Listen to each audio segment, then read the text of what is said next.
Nesse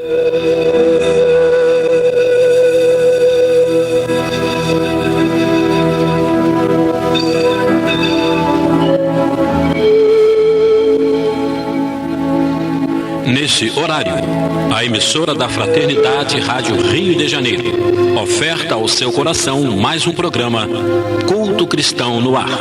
Participe conosco.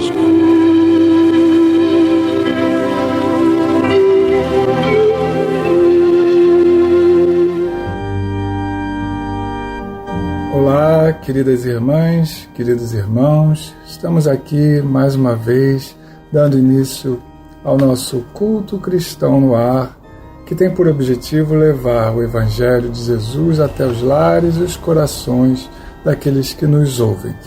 Lembrando que estamos naquela semana em que temos dois grandes eventos ocorrendo aqui no nosso estado de âmbito espírita, que são a Comerge, Confraternização de Mocidades Espíritas do Estado do Rio de Janeiro, e o ENEF, Encontro Estadual da Família Espírita.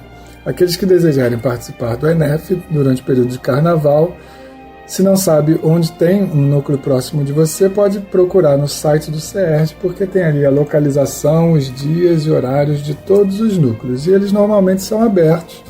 A pessoa pode chegar, procurar ali o responsável pelo núcleo, para maiores informações, mas basta chegar que você pode participar. Aí é muito importante a nossa participação nesses eventos durante o Carnaval, que ajuda muito na psicosfera do planeta. Participando aqui do programa de hoje, nós temos Jane Chantre, Rosana Nunes, eu, João Menezes e Lidiane Barreto. E a Rosana vai fazer a leitura da nossa página inicial.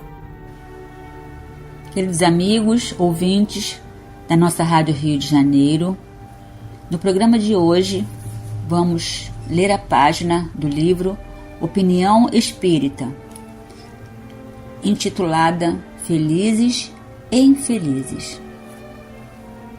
O conceito espírita da felicidade nem sempre enxerga os felizes onde o mundo os coloca. Há pessoas que requisitam conforto demasiado na preocupação de serem felizes e acabam infelizes, estiradas no tédio. Criaturas aparecem pleiteando destaque e, em se crendo ditosas por tê-lo, confessam-se infortunadas depois, quando se reconhecem inabilitadas para os cargos que receberam.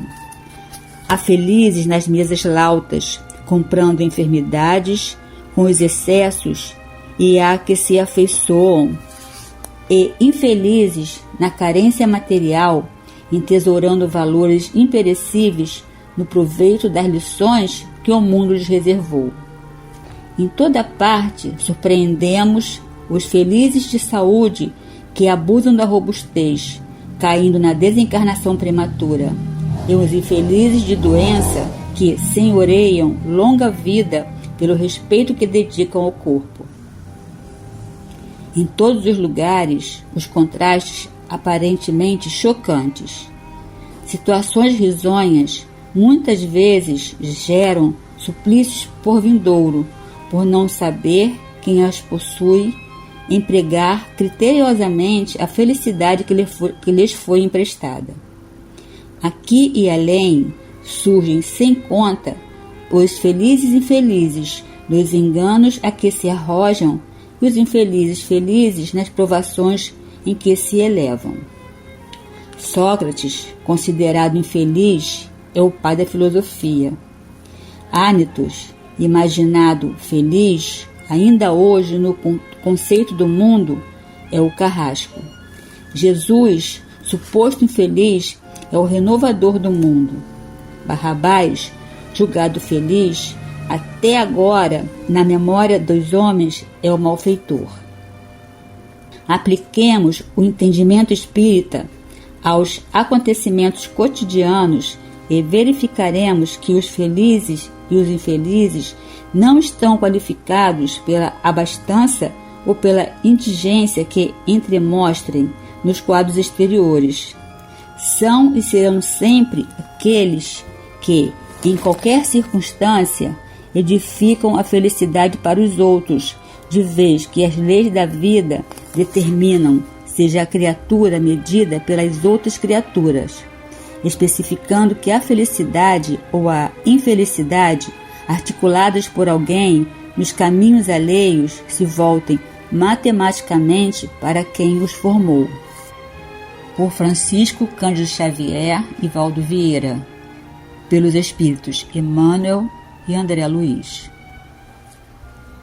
É assim, Senhor, estamos aqui reunidos, dando continuidade ao nosso estudo sequencial do Evangelho segundo o Espiritismo, mas não só o estudo, principalmente a reflexão e a aplicação em nossas vidas, que é o que mais importa para nós. Que possamos realmente estar incumbidos dessa tarefa de colocar o Evangelho em prática, de semear a palavra de Jesus, os bons ensinamentos, através das nossas palavras e das nossas ações. Fica conosco, Jesus, hoje e sempre. Que assim seja. Nós vamos continuar o estudo do capítulo 5, que é um capítulo grande, né, cheio de subitens, mas é extremamente importante, porque é um dos capítulos do Evangelho segundo o Espiritismo que fala sobre as bem-aventuranças. Início do Sermão da Montanha, feita por Jesus ao povo. E ali tem bastante ensinamentos. Então, nós vamos agora estudar o item 20, que tem como título A Felicidade Não É Deste Mundo. É já na parte de instruções dos Espíritos. E o Espírito comunicante é François Nicolas Madeleine, que foi cardeal católico, era conhecido como cardeal Marlot. Essa mensagem foi ditada em Paris em 1863. Então diz o Espírito comunicante: Não sou feliz. A felicidade não foi feita para mim. Exclama geralmente o homem em todas as posições sociais. Isso, meus caros filhos, prova, melhor do que todos os raciocínios possíveis, a verdade desta máxima do Eclesiastes: a felicidade não é deste mundo. Com efeito, nem a riqueza, nem o poder, nem mesmo a florida juventude são condições essenciais à felicidade. Digo mais, nem mesmo reunidas essas três condições tão desejadas, porquanto incessantemente se ouvem no seio das classes mais privilegiadas pessoas de todas as idades se queixarem amargamente da situação em que se encontra. Observe que o cardeal Marlot ele começa falando sobre a questão da felicidade e ele cita aqui essa frase: a felicidade não é deste mundo, que está contida no Eclesiastes. Mas nós lemos 2 vezes o Eclesiastes, né, e não achamos a frase como está. Tem uma parte do Eclesiastes que o autor fala sobre felicidade. Né? E indiretamente ele fala que a felicidade realmente não é deste mundo, já naquela época que foi antes de Jesus vir à Terra, né? Porque Eclesiastes faz parte, é um dos livros do Velho Testamento. Mas de qualquer forma, o importante é a mensagem, né? Então, autor, se foi isso ou aquele, não importa. Mas o que ele quer dizer é que realmente, né, no estágio em que a Terra se encontra, nós podemos ter, e ele vai dizer isso aqui mais à frente, momentos de felicidade, né? Uma conquista nossa, né? Um filho que nasce, né? O matrimônio, um aniversário, são momentos de felicidade. Agora, uma felicidade perene, constante, ainda não somos merecedores dela, porque também a maior parte da população da Terra não faz por onde. A gente está bem ali, né? Só pessoas querendo tirar proveito das coisas, desde cargos mais altos até o próprio povo, né? Então, numa situação dessa, a gente realmente, essa felicidade seria perene, né? Uma felicidade do espírito, ela ainda vai demorar um pouquinho a ser instalada na Terra. Também as pessoas, a grande maioria das pessoas, eu acho que não sabe encontrar a felicidade naquilo que tem, né? Ela sempre quer alguma coisa além do que o que ela tem, seja nela mesmo ou em termos materiais para se sentir feliz. Então essa felicidade ela nunca vai encontrar, né? São poucas as pessoas que se sentem felizes porque acordaram, né? Porque estão iniciando um novo dia, porque estão trabalhando, e a gente reclama do trabalho mais do que agradece, né? É tão bom ter a oportunidade de ter um trabalho. E então a felicidade dessas pequenas coisas também muitas pessoas não veem. E quando eu falo sobre esse assunto, né, eu sempre lembro uma situação que eu presenciei, né? Porque nós tínhamos aqui em Nilópolis uma companheira que ela gostava muito lá do caminhão, não frequentava, mas ela gostava do caminhão e sempre ela ajudava no Natal, naquela campanha para dar as bolsas, né, para as famílias carentes, ela sempre ajudava. E uma vez eu e minha companheira, Eni, nós fomos lá na casa dela, né? E depois que ela assinou, deu a importância para a gente, né? Ela começou a chorar e pediu a Eni que orasse por ela, porque ela não era feliz. Né? Morava aqui em Nilópolis, era uma mansão, uma casa muito grande, ela tinha muito dinheiro, mas realmente a forma com que ela vivia com o marido, ela não se sentia feliz por causa disso. Né? Então a gente vê que não é o ter dinheiro, porque muita gente fica aí correndo atrás do dinheiro achando que felicidade vai dar felicidade, mas a felicidade ela é um estado de alma que independe de situação financeira ou social. Diante de tal fato, é inconcebível que as classes laboriosas e militantes invejem com tanta ânsia a posição das que parecem favorecidas da fortuna. Neste mundo, por mais que faça, cada um tem a sua parte de labor e de miséria, sua cota de sofrimentos e de decepções, donde facilmente se chega à conclusão de que a terra é lugar de provas e de expiações.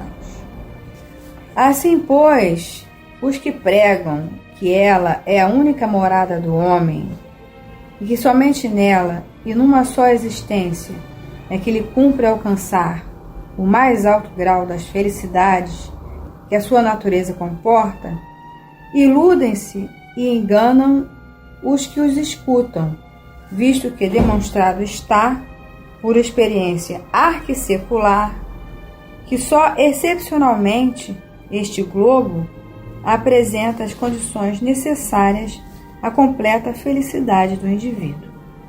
Essa página toda de Cardeal Marlot, ela já está fazendo sentido para a gente, porque nós já vimos as categorias dos mundos, né? E já sabemos que a Terra é um mundo ainda de expiações e provas, né? E realmente, para quem não tem essa noção, para quem acredita que a encarnação, que a vida presente é a única vida, né, e que a Terra é o único planeta habitado, ela acha que Deus criou a gente para ser infeliz, né? Aí continua a mensagem.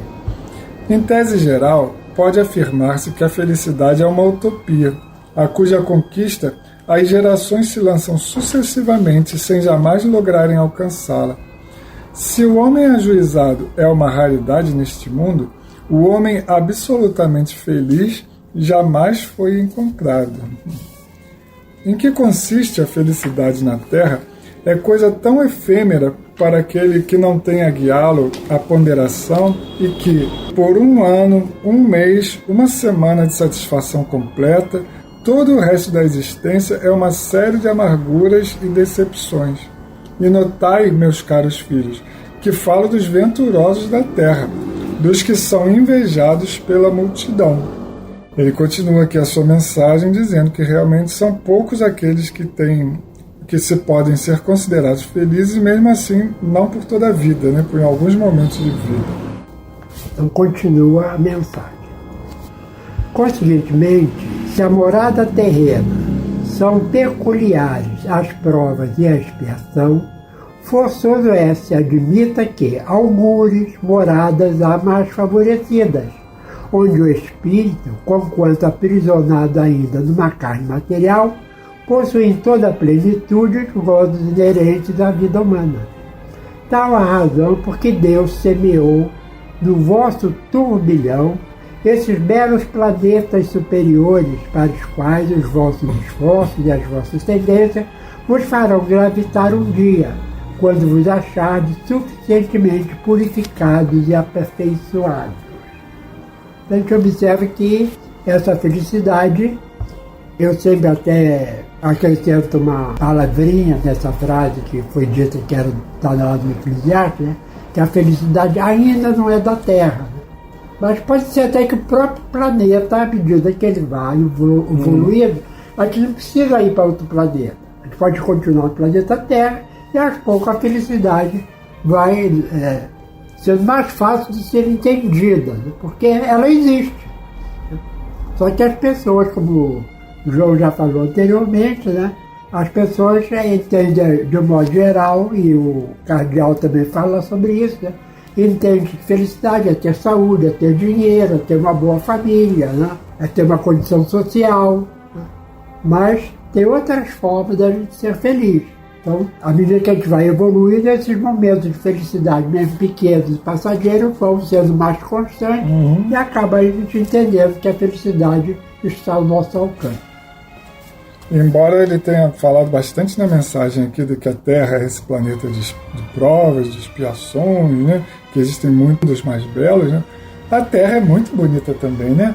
Tem lugares lindos aqui no nosso planeta, tem tanta coisa para a gente conhecer, para a gente aprender com as outras pessoas, mesmo aquelas que a gente considera inferiores a nós, todos têm alguma coisa a nos ensinar, né? As oportunidades que a gente tem de ser feliz aqui na Terra mesmo já são invisíveis. É uma questão de percepção nossa, né? A beleza está nos olhos de quem vê. É verdade. Inclusive tem um pensamento, né, que é de Vicente Carvalho, né, que diz que a felicidade está naquilo que a gente vê, né? Mais ou menos assim, eu não me lembro exatamente, mas é mais ou menos esse sentido, né? Tem pessoas que, se a gente pensar ser feliz, vai dizer só. E às vezes é uma pessoa simples, né? A gente até vê muitas vezes a emissão de televisão, né, indo aí para o interior, né, para o sertão, né? Quando chega numa casa, né? Vê a alegria das pessoas que tem, né? Aquela pobreza e a gente vê, né? Pessoas sorrindo, não atendendo bem, então as pessoas que se contentam com aquilo que ela vive, né? E a gente tem um país no Oriente que ele mede o seu progresso, assim, a medida de qualidade do país não é o produto interno bruto, é a felicidade interna bruta, né? Esse país é um Butão, é um país extremamente agrícola, um povo muito simples, como você acabou de falar, é um país que é governado por uma monarquia, é um príncipe, né? E que para ele o sucesso do país é a felicidade do povo, né? Então tudo que ele faz é para proporcionar a felicidade, não é para proporcionar crescimento econômico, consumismo, mas que o povo se sinta feliz, né? E realmente é constatado que lá as pessoas são felizes. E agora existe até uma pesquisa que é internacional, né? Que também é sobre a felicidade, né? E a Noruega, que é considerado um país com esse nível de... Né? É lógico que dentro de um parâmetro de um planeta de provas e expiações, né? A gente vai dizer que a Noruega é um paraíso, né? Mas dentro da situação é um país que o povo se sente feliz até por honestidade. Existe uma série de cláusulas, né, que são consideradas para considerar esse índice de felicidade. Né? E é um país de extremos desafios, de dificuldades, né? Tem inverno quase 6 meses por ano, né? Aquela noite que não termina, 6 meses de noite. É um país muito voltado para a pesca, com pouca possibilidade econômica, né, de recursos, e realmente a felicidade está lá. Né? Agora ele vai mudar um pouquinho o foco, né? Até então ele estava falando das questões do mundo de provas e expiações, agora ele vai dar uma revirada no que ele está falando. Né? Todavia, não deduzais das minhas palavras que a terra esteja destinada para sempre a ser uma penitenciária. Não, certamente. Dos progressos já realizados, podeis facilmente deduzir os progressos futuros e, dos melhoramentos sociais conseguidos, novos e mais fecundos melhoramentos. Essa a tarefa imensa, cuja execução cabe à nova doutrina que os Espíritos vos revelaram. Esse progresso que ele está falando, a gente sente, inclusive, de quando essa mensagem foi ditada até hoje, né?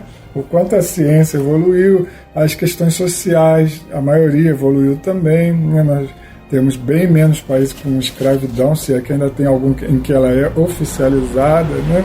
Mas a exploração das pessoas, a gente percebe que ela vai diminuindo ao longo do tempo. Então essa melhoria do planeta já começa a ser notada. Assim, pois, meus queridos filhos, que uma santa emulação vos anime, e que cada um de vós se despoje do homem velho. Deveis todos consagrar-vos à propagação desse espiritismo que já deu começo à vossa própria regeneração. Corre-vos o dever de fazer que os vossos irmãos participem dos raios da sagrada luz. Mãos, portanto, à obra, meus muito queridos filhos, que nesta reunião solene todos os vossos corações aspirem a esse grandioso objetivo de preparar para as gerações por vindouras um mundo no qual já não seja vã a palavra felicidade. François Nicolas Madeleine, Cardeal Marlot, Paris, 1863. Interessante que a gente fala da missão dos espíritas, que está lá no capítulo 20 do Evangelho, que é o Ide e Pregai, mas aqui ele já está falando, né? Deveis todos consagrar-vos à propagação desse espiritismo que já deu começo à vossa própria regeneração, né? Então não é só uma mensagem do Evangelho que fala que a nossa missão é pregar o espiritismo. Quando eu falo pregar o espiritismo, é levar para as pessoas os 5 princípios básicos do espiritismo, porque uma vez que as pessoas entenderem, né, a questão da reencarnação, né, a existência de Deus, até Kardec, numa brochura que ele publicou, ele diz, né, que quando esses princípios forem universalmente aceitos, né, então nós seríamos católicos espíritas, protestantes espíritas, budistas espíritas. Só Kardec fala isso, né? A pessoa vai continuar com a religião, só que essa religião vai aceitar esse princípio que ainda hoje algumas rejeitam.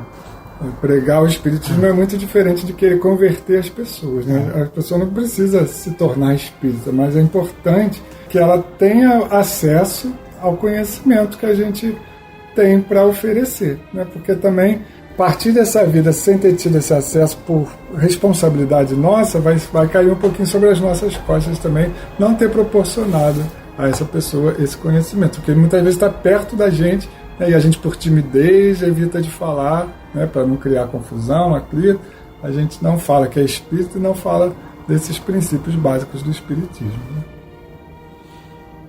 Então, vamos agora à leitura do livro Cantigas de Vida, de Custódio Augusto Beiral, algumas trovas. Ninguém morre, tem certeza. Então, medita com calma e sente quanta beleza guarda ainda dentro d'alma. Que Deus lhe concede os meios de redimir-se e avançar sobre os sólidos esteios, se quiser raciocinar. Percebe que a dor redime, mas não te entrega, vencido, perseverando qual vime, que resiste, retorcido. Aceitar as aflições em postura masoquista seria dar aos poltrões o laurel de uma conquista. Suportar o sofrimento, no sentido do sermão, é provar que no tormento mantém firme o coração. Vale lembrar Lacordaire, na mensagem além da morte: dizei à cólera com fé, eu venci, fui o mais forte. E assim, Jesus, ao final deste programa, queremos te agradecer a oportunidade que tu nos tem dado de poder falar das tuas lições morredoras através das ondas amigas da Rádio Rio de Janeiro. Abençoa, Senhor, a todos os nossos ouvintes, aos seus lares, aos enfermos, aos que se sentem felizes porque não consegue aquilo que deseja. Mas que possa entender que tudo tem uma razão de ser e a justiça de Deus, ela se cumpre porque Deus é, acima de tudo, nosso Pai de amor. Obrigado por tudo. Se conosco, Senhor, envolvidos em Tua paz, hoje e sempre. Este foi mais um programa Culto Cristão no Ar, que ofertamos ao seu coração pelas ondas amigas da Rádio Rio de Janeiro. Volte a estar conosco na próxima segunda-feira, nesse mesmo horário.